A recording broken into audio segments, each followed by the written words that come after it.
ચલો મિત્રો, કેમ છો? આજે આપણે જે દાખલો છે આપણે સિરીઝ જે ચાલી રહી છે બહુપદી ધોરણ 10 ની અંદર હું છું ભરત સર, બરોબર છે. તો અહીં આગળ આપણે ગણવાનું થાય છે શૂન્યનો નીચેની સંખ્યાઓ અનુક્રમે દ્વિઘાત બહુપદીના શૂન્યનો સરવાળો આપેલો છે અને શૂન્યનો ગુણાકાર છે તે પરથી દ્વિઘાત બહુપદી આપણે મેળવવાની થશે, બરોબર છે. હવે ઉકેલ આપણે મેળવીશું મિત્રો, બરોબર છે. તો શૂન્યનો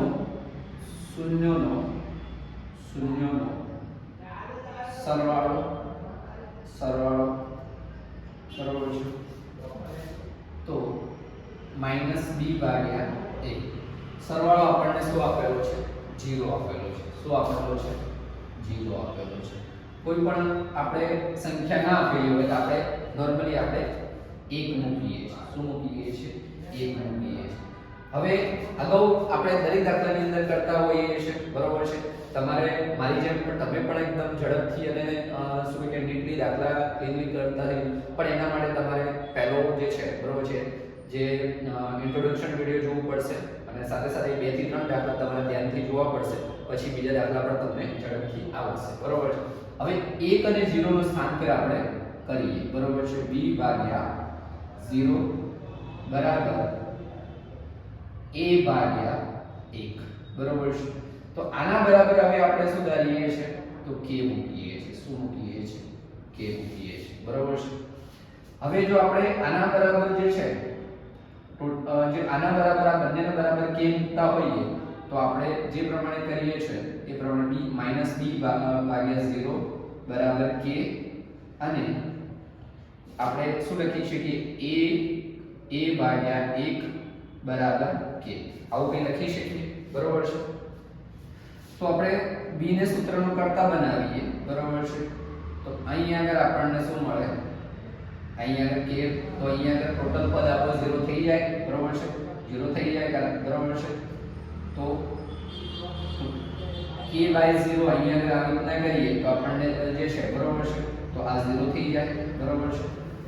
હવે અહીં આગળ આપણે આ માઈનસ છે તો અહીં આગળ આપણે એને સિમ્પ્લિફિકેશન જે અગાઉ આપણે કરતા હોય એ રીતે આપણે એને જો સિમ્પ્લિફિકેશન કરી સાદુરૂપ આપીએ તો અહીં આગળ આપણે આને આ રીતે લખી શકાય, બરોબર છે. તો b બરાબર 0 મળે, બરોબર છે. તો હવે ફાઇનલી આપણે જો લખવાનું થાય, બરોબર છે, કે a બરાબર આપણને શું મળે, બરોબર છે. તો a બરાબર આપણે લખીએ કે હવે તમે અહીં આગળ 1 લખો ના લખો કોઈ ફરક પડતો નથી, બરોબર છે. તો b બરાબર 0 અને a બરાબર આપણને k મળે, બરોબર છે. હવે શૂન્યનો ગુણાકાર, બરોબર છે. શૂન્યનો ગુણાકાર, બરોબર છે, ગુણાકાર. તો અહીંયા આગળ આપણે લખીશું c ભાગ્યા a, બરોબર છે. આપણો ગુણાકાર કેટલો છે? √5, બરોબર છે.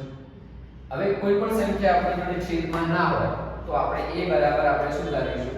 તો આપણે જે છે અહીંયા આગળ જે છે શૂન્યનો ગુણાકાર એટલે કે અહીંયા છેદમાં આપણે નોર્મલી સામાન્યપણે 1 આપણે મૂકીએ છીએ, બરોબર છે.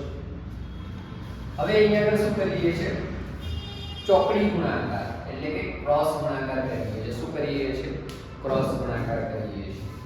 તો અહીંયા આગળ આપણે લખી શકીએ c બરાબર 1 જે આપણે લખીશું ને, બરોબર છે. અને અહીંયા આગળ આ જે છે તો અહીંયા આગળ આપણે શું કરીશું? તો રૂટ ની અંદર 5 ગુણ્યા a, બરોબર છે.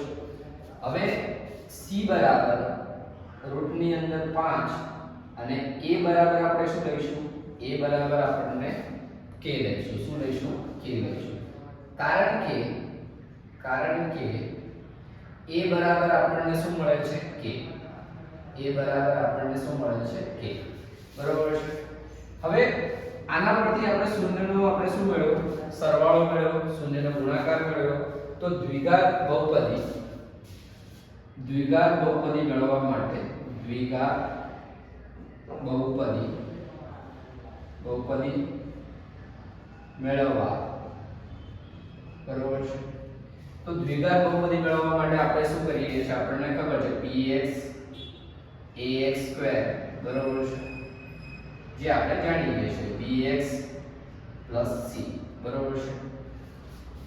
a બરાબર આપણને શું આપેલું છે k આપેલું છે શું આપેલું છે k તો k x² બરાબર છે b બરાબર આપણને શું આપેલું છે 0 આપેલું છે તો 0x c બરાબર આપણને શું આપેલું √5k તો અહીંયા આગળ આપણને શું આપેલું છે √5k બરાબર છે તો અહીંયા આગળ તમને આ પદ તો 0 થઈ જશે આપણને ખબર છે કોઈ પણ સંખ્યા આપણે 0 સાથે ગુણાકાર કરીએ તો એ શું થઈ જાય 0 થઈ જાય બરાબર છે તો હવે આને આપણે કઈ રીતે લખીશું kx² રૂટ ની અંદર 5 k બરાબર છે હવે આમાં તમને હજુ થોડું સિમ્પ્લિફિકેશન હજુ વધારે થશે k આપણે કોમન કાઢીશું શું કરીશું k કોમન કાઢીશું બરાબર છે k કૌંસની અંદર લખીશું x² રૂટ ની અંદર 5 બરાબર છે આ આપણો જવાબ